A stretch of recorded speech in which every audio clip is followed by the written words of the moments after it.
ഒരു കാര്യം രക്ഷിതാക്കളുടെ ഭാഗത്ത് ചിന്തിക്കേണ്ടത്, മക്കളുടെ വിവാഹം കഴിഞ്ഞു കഴിഞ്ഞാൽ അവരുടെ ജീവിതത്തിൽ കഴിയുന്നത്ര ഇന്റർഫിയറൻസ് ഇല്ലാതെ ജീവിക്കാൻ അവർക്ക് സാധിക്കണം. അപ്പൊ എന്ത് ചെയ്യണം? മനസ്സിനെ എൻഗേജ്ഡ് ആക്കണം. എൻഗേജ്ഡ് അല്ലാത്ത മനസ്സുകൾ അനാവശ്യമായി ഇടപെടലുണ്ടാക്കും. അപ്പൊ എൻഗേജ്ഡ് ആക്കാൻ എന്താണ് വഴി? പ്രായമായി കഴിഞ്ഞാൽ ഇനി അവർക്കൊന്നും നേടാനില്ല. ഇനി അവർക്ക് ശാന്തി വേണം, സമാധാനം വേണം, സ്വസ്ഥത വേണം. ഭക്ഷണം കിട്ടും, ആരോഗ്യം സംരക്ഷിക്കാനുള്ള മരുന്ന് വേണം, അത് വീട്ടിൽ കിട്ടും.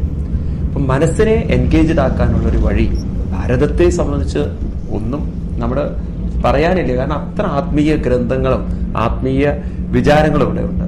ഒന്നുമില്ലെങ്കിൽ പണ്ടുള്ളവർ പറയാറുണ്ട്, വെറുതെ ഇരിക്കുന്ന സമയത്ത് നാമജില്ലിരുന്നൂടെ, അങ്ങനെയെങ്കിലും മനസ്സിനെ എൻഗേജ്ഡ് ആക്കാം. അപ്പോൾ ഒരു തരത്തിൽ എൻഗേജ്ഡ് ആക്കാത്ത ഒരു പ്രശ്നം തന്നെയാണ്. തന്റെ ആത്മീയമായ ഉന്നതിക്ക് വേണ്ടിയിട്ട് ആ ഒരു അവസരത്തെ പ്രയോജനപ്പെടുത്താൻ രക്ഷിതാക്കൾ ശ്രമിക്കണം.